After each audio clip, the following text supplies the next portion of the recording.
Welcome back every one. നമുക്ക് അടുത്ത ടോപ്പിക്കിലേക്ക് പോവാം, which is super position of waves ആണ് നമ്മൾ ഡിസ്കസ് ചെയ്യാൻ പോകുന്നത് കേട്ടോ. സൂപ്പർ പൊസിഷൻ ഓഫ് വേവ്സ് ആണ്. സൂപ്പർ പൊസിഷൻ ഓഫ് വേവ്സ് എന്ന് ഉദ്ദേശിക്കുന്നത് ഒന്നുമില്ല, നിങ്ങൾ കറക്റ്റ് കാര്യം കേട്ടാൽ മതി. ഇപ്പം നമുക്കൊരു വേവ് ഉണ്ട്, രണ്ട് വേവ്സ് ഉണ്ടെങ്കിൽ ഒരു വേവ് റാൻഡംലി നമുക്കറിയാം ഈ പോർഷൻ എന്ന് പറഞ്ഞാൽ അതിന്റെ ക്രസ്റ്റ് ആണ് അല്ലേ, ക്രസ്റ്റ് പോർഷൻ ആണ് നമ്മൾ പറയുന്നത്. അതേപോലെ തന്നെ വേവ്സിന്റെ ട്രഫ് എന്ന് പറയുന്ന പോർഷൻ ഉണ്ട് അല്ലേ, ട്രഫ് എന്ന് പറയുന്ന പോർഷൻ ഉണ്ട് അല്ലേ. ആ ഡൗൺ പോർഷൻ ട്രഫ് ആണ്, മുകളിലേക്കുള്ള പീക്ക് ആംപ്ലിറ്റ്യൂഡ് എന്ന് വന്നത് നമ്മുടെ വേവിന്റെ ക്രസ്റ്റ് ആക്കി എടുക്കുന്ന സമയത്ത് എനി ബൈ ചാൻസിൽ ഇവർ ഓവർലാപ്പ് ചെയ്യാൻ ചാൻസ് ഉണ്ടെന്ന് വിചാരിക്കുക. ഒരു വേവിന്റെ ക്രസ്റ്റും മറ്റേ വേവിന്റെ ക്രസ്റ്റും കൂടെ ഓവർലാപ്പ് ചെയ്തിട്ട് നമുക്ക് എന്ത് ചെയ്യാണ്, ഒരു വലിയ വേവ് കിട്ടാൻ ചാൻസ് ഉണ്ട്. രണ്ടും കൂടെ ക്രസ്റ്റും ഓഫ് എ വേവ് ഓവർലാപ്പ് ചെയ്യുമ്പോൾ നമുക്കൊരു വലിയ വേവ് കിട്ടും. ഇനി ഒരു വേവിന്റെ ക്രസ്റ്റും മറ്റേ വേവിന്റെ ട്രഫും ആണ് ഓവർലാപ്പ് ചെയ്യുന്നതെങ്കിൽ നമുക്ക് കമ്പൈൻ ചെയ്തിട്ട് അതെന്താവും, ഒരു ചെറിയ വേവ് ആയിട്ടായിരിക്കും ഫോം ചെയ്യുന്നത് ഓവർലാപ്പിന്റെ സമയത്ത്, രണ്ട് വേവും കൂടെ ഓവർലാപ്പ് ചെയ്യുന്ന സമയത്ത്. ഇവിടെ സൂപ്പർ പൊസിഷൻ ഉദ്ദേശിക്കുന്നത് ഇത്രയേ ഉള്ളൂ. സൂപ്പർ പൊസിഷൻ എന്ന് പറയുന്നത് at the points where the two pulses overlap. എപ്പോഴെങ്കിലും രണ്ട് പൾസസ് അല്ലെങ്കിൽ രണ്ട് പോയിന്റ് നമ്മൾ ഓവർലാപ്പ് ചെയ്യുന്ന സമയത്ത് the resultant displacement is a vector sum of displacement due to each of the two wave pulses. അപ്പം ഞാൻ നേരത്തെ പറഞ്ഞതുപോലെ ക്രസ്റ്റ് ഓഫ് എ വേവും ക്രസ്റ്റ് ഓഫ് അനദർ വേവും ഓവർലാപ്പ് ചെയ്യുകയാണെങ്കിൽ നമുക്ക് റിസൾട്ടന്റ് എന്ന് പറയുന്ന ബിഗർ വേവ് ആയിട്ട് കിട്ടും. രണ്ട് വേവ് ഇങ്ങനെ പോകുന്ന സമയത്ത് രണ്ടും കൂടെ ഓവർലാപ്പ് ചെയ്തിട്ട് വലിയ വേവ്. ഇനി ക്രസ്റ്റ് ഓഫ് എ വേവും ട്രഫ് ഓഫ് എ വേവും ആണ് ഓവർലാപ്പ് ചെയ്യുന്നതെങ്കിൽ നമുക്ക് റിസൾട്ടന്റ് ആയിട്ട് വേവ് എന്താവും, ഷോർട്ടൺ ആവും, ചെറിയ വേവ് ആയിട്ട് കൺവേർട്ട് ആവും. അതിനെയാണ് നമ്മൾ സൂപ്പർ പൊസിഷൻ എന്ന് പറയുന്നത്. ക്ലബ് ചെയ്തിട്ട് സൂപ്പർ പൊസിഷൻ പ്രിൻസിപ്പൽ എന്ന് പറയുന്നത് അതാണ് കേട്ടോ. കമ്പൈനിങ് വേവ്സ് അല്ലേ, according to their point of overlaps. എവിടെയാണോ ഓവർലാപ്പ് ചെയ്യുന്നത് അതനുസരിച്ചിട്ടിരിക്കും അല്ലേ. ഓക്കെ അല്ലേ. അപ്പോൾ അതാണ്, ജസ്റ്റ് അതൊരു ഇൻഫർമേഷൻ ആണ് സൂപ്പർ പൊസിഷൻ പ്രിൻസിപ്പൽ എന്ന് പറയുന്നത്.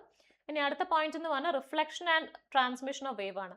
വേവ്സിനും ഈ പറഞ്ഞ മാതിരി പോയിട്ട് റിഫ്ലക്ഷനും അതേമാതിരി ട്രാൻസ്മിഷനും ഉണ്ട്. റിഫ്ലക്ഷൻ ഉദ്ദേശിക്കുന്നത് ഒരു ഒബ്ജക്റ്റിൽ തട്ടിയിട്ട് വേവ്സ് റിഫ്ലക്ട് ചെയ്യുന്ന പരിപാടിയുണ്ട്, ട്രാൻസ്മിഷനും ഉണ്ട്, ട്രാൻസ്മിറ്റ് ചെയ്യുന്ന പ്രോസസ്സും നമുക്കൊന്ന് പറയാനുണ്ട് കേട്ടോ. എഗെയിൻ അതിന് വേണ്ടി നമ്മൾ എന്ത് ചെയ്യാണ്, ഒരു എക്സ്പെരിമെന്റൽ അറേഞ്ച്മെന്റ് നോക്കുകയാണ്. ക്ലിയർ അല്ലേ, നമുക്ക് നോക്കാം. Okay, fasten one end of a slinky to a fixed support as shown in the figure 14.7a. ഇത് പിടിച്ചോ. ഹൊറിസോണ്ടലി നമ്മൾ എന്ത് ചെയ്യാണ്, ഒരു സ്ലിങ്കി എന്ന് പറയുന്ന വെച്ചാൽ നമുക്ക് വൈബ്രേഷൻസ് ക്രിയേറ്റ് ചെയ്യാൻ പറ്റുന്ന ഒരു സാധനം ഹൊറിസോണ്ടലി നമ്മൾ ഒരു എൻഡിൽ ഫിക്സ് ചെയ്തിട്ട് നമ്മൾ ഇങ്ങനെ വെച്ചിട്ടുണ്ട്. ഓക്കെ അല്ലേ. Give a jerk to its free end so as to produce transverse wave pulse which travels towards a fixed end of the slinky. ചുമ്മാ ഒരു ജെർക്ക് കൊടുക്കുക, അപ്പൊ അതിങ്ങനെ വേവ്സ് ക്രിയേറ്റ് ചെയ്തുകൊണ്ടിരിക്കും അല്ലേ.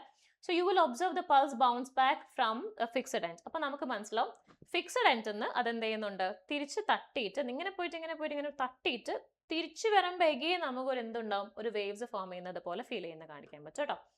ഇങ്ങനെ ഒരെണ്ണം അങ്ങോട്ടാണ്, ഇങ്ങോട്ട് പോകുമ്പോൾ നമുക്ക് ഇങ്ങനെ വേവ് ആണെങ്കിൽ തിരിച്ചു വരുമ്പോൾ നമുക്ക് അത് ഇങ്ങനെ വേവ്സ് ആയിട്ട് കാണിക്കുന്നുണ്ട്. ബൗൺസസ് ബാക്ക് ചെയ്യുന്ന സമയത്ത് അല്ലേ. So back the crest becomes a trough, travels back to the opposite direction. തിരിച്ചു വരുന്ന സമയത്ത് എവിടെയാണോ നമ്മൾ ക്രസ്റ്റ് ഉള്ളത് അവിടെ നമുക്ക് ട്രഫ് എന്ന് പറഞ്ഞ സാധനം കിട്ടും. ക്ലിയർ. അപ്പം as A pulse meats the fixed end it exerts A force on support. ഇവിടെ എവിടെയാണോ നമ്മളൊരു ഫിക്സഡ് എൻഡിൽ പൾസ് എത്തുന്നത് തിരിച്ച് അവിടെ നിന്ന് അങ്ങോട്ട് ഒരു ഫോഴ്സ് തിരിച്ചിങ്ങോട്ട് നമ്മുടെ സ്ലിങ്കിൽ നിന്ന് പ്രൊവൈഡ് ചെയ്യുന്ന സമയത്ത് ആണ് ഈ ഒരു സംഭവം. തിരിച്ചിങ്ങോട്ട് വരുന്ന സമയത്താണ് റിഫ്ലക്ഷൻ എന്ന് പറയുന്ന സാധനം നമുക്ക് കിട്ടുന്നത്. ഓക്കെ അല്ലേ. The equal and opposite reaction മറ്റേ ന്യൂട്ടന്റെ ലോ എടുക്കുന്ന പോലെ ഈക്വൽ ആൻഡ് ഓപ്പോസിറ്റ് റിയാക്ഷൻ എടുത്തിട്ടാണ് not only reverses the direction of propagation of wave pulse but also reverses the direction of displacement of wave. അപ്പം അതേ പറഞ്ഞിരിക്കുന്ന കണ്ടീഷൻ നമുക്ക് പറയാൻ പറ്റും. The wave pulse moving in opposite direction is called reflected wave pulse. എപ്പോഴാണോ നമ്മുടെ ഒരു wave pulse പോയി തട്ടിയിട്ട് തിരിച്ച് അതേമാതിരി എവിടെ തട്ടിയിട്ട് തിരിച്ച് ഇങ്ങോട്ട് വരുന്ന സമയത്ത് നമുക്ക് അതിനെ റിഫ്ലക്ഷൻ ഓഫ് വേവ് പൾസ് എന്ന് പറയാൻ പറ്റും. അതിനെ റിഫ്ലക്ഷൻ ആണ് വിളിക്കുന്നത് കേട്ടോ. So we can say that when reflection takes place from a denser medium the wave undergoes a phase change of pi. ഒരു ഡെൻസർ മീഡിയത്തിൽ നിന്ന് റിഫ്ലക്ഷൻ പോകുന്ന സമയത്ത് അവർക്കിടയിൽ എന്തുണ്ടാവും, ഒരു ഫേസ് ചേഞ്ച് ഉണ്ടാവും റിഫ്ലക്ഷന്റെ സമയത്ത്. അതൊരു പൈ ഡിഫറൻസിലായിരിക്കും കേട്ടോ. പൈ ആയിരിക്കും അവർക്കിടയിലുള്ള ഫേസ് ചേഞ്ച് എന്ന് പറയുന്നത്. That is it suffers a phase reversal. ആ സമയത്ത് അവരൊരു പൈ എന്ന് പറയുന്ന ഒരു ഫേസ് റിവേഴ്സൽ ഒരു അണ്ടർഗോ ചെയ്യുന്നുണ്ടെന്ന് വെച്ച് കഴിഞ്ഞാൽ ഇപ്പൊ നമ്മൾ കാണിച്ചിരിക്കുന്ന രീതിയിലുള്ള ഈ ഒരു ഡിഫറൻസ് അവിടെ ഒരു പൈ എന്ന് പറയുന്ന ഒരു ഫേസ് ഡിഫറൻസ് അവിടെ സംഭവിക്കുന്നുണ്ട് കേട്ടോ. ക്ലിയർ ആണെന്ന് വിചാരിക്കുന്നു. ഓക്കെ അല്ലേ.